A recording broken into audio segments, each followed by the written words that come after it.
Recently, healthcare officials released a statement about how budget cuts toward organizations that help find cures and vaccines for certain viruses have been cut, and it's had a very, very negative impact. Now, of course, Ebola is spreading rapidly in West Africa, and now we're starting to have some cases here in the United States.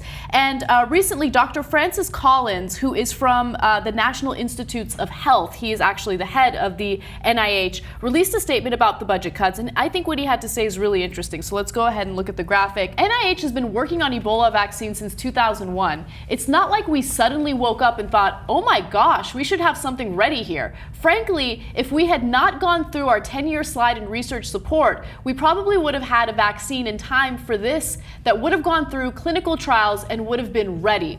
Now, he's saying that there are possible vaccines that could work, but they haven't gone through clinical trials yet because we're so behind in the testing, we're so behind in the development. And I think he makes a really great point.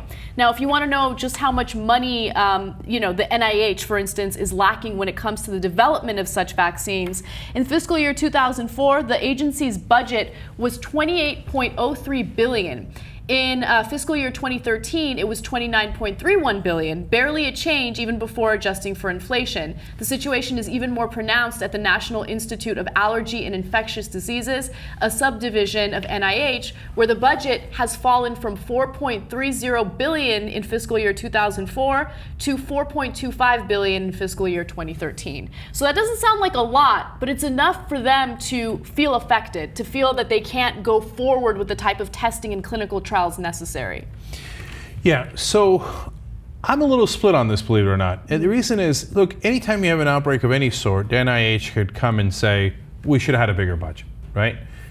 But on the other hand, they might be right, right? That if they had a bigger budget, they're saying now, look, specifically on this, we could have been working on a vaccine and we would have been working on a vaccine. It's a matter of how much you trust the guy when he says that, right? And he's a scientist, he's a doctor, I roughly trust him in that they probably would have been working on a vaccine given what he's saying. If he had said it in general, maybe we would have been working on a vaccine. I'd say, not buying it, right?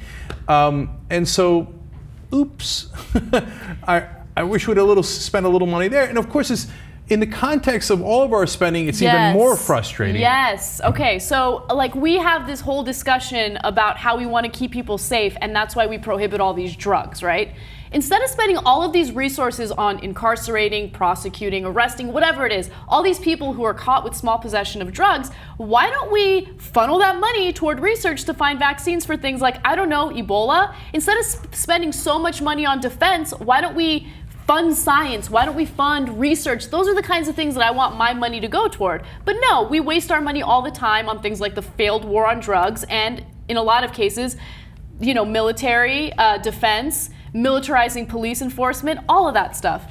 Look, there's a million examples you could pick, but today I did a story in the first hour of the show about the Pentagon spent $486 million on these aircraft that we were going to give to the Afghanistan Air Force, which sounds funny already. Turns out, oops, they didn't really quite work. We scrapped them for scrap metal, literally, and got $32,000 back.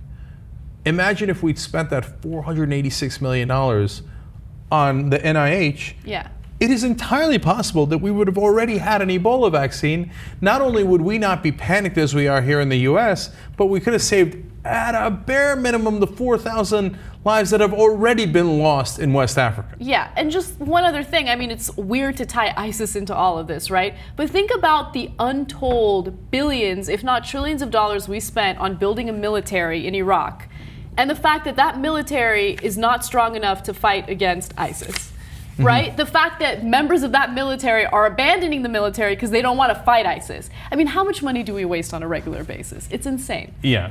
Now, final amazing fact of the day for you guys is everybody panics about Ebola. It also comes from Dr. Francis Collins, head of NIH. He said more people will die today of AIDS than have died so far in the entire Ebola epidemic. We've somehow gotten used to that, and it doesn't seem to be so threatening or frightening. Isn't that amazing? More people will die of AIDS today than in the entire Ebola epidemic, and we are losing our minds over Ebola. But AIDS, we're used to all those people dying.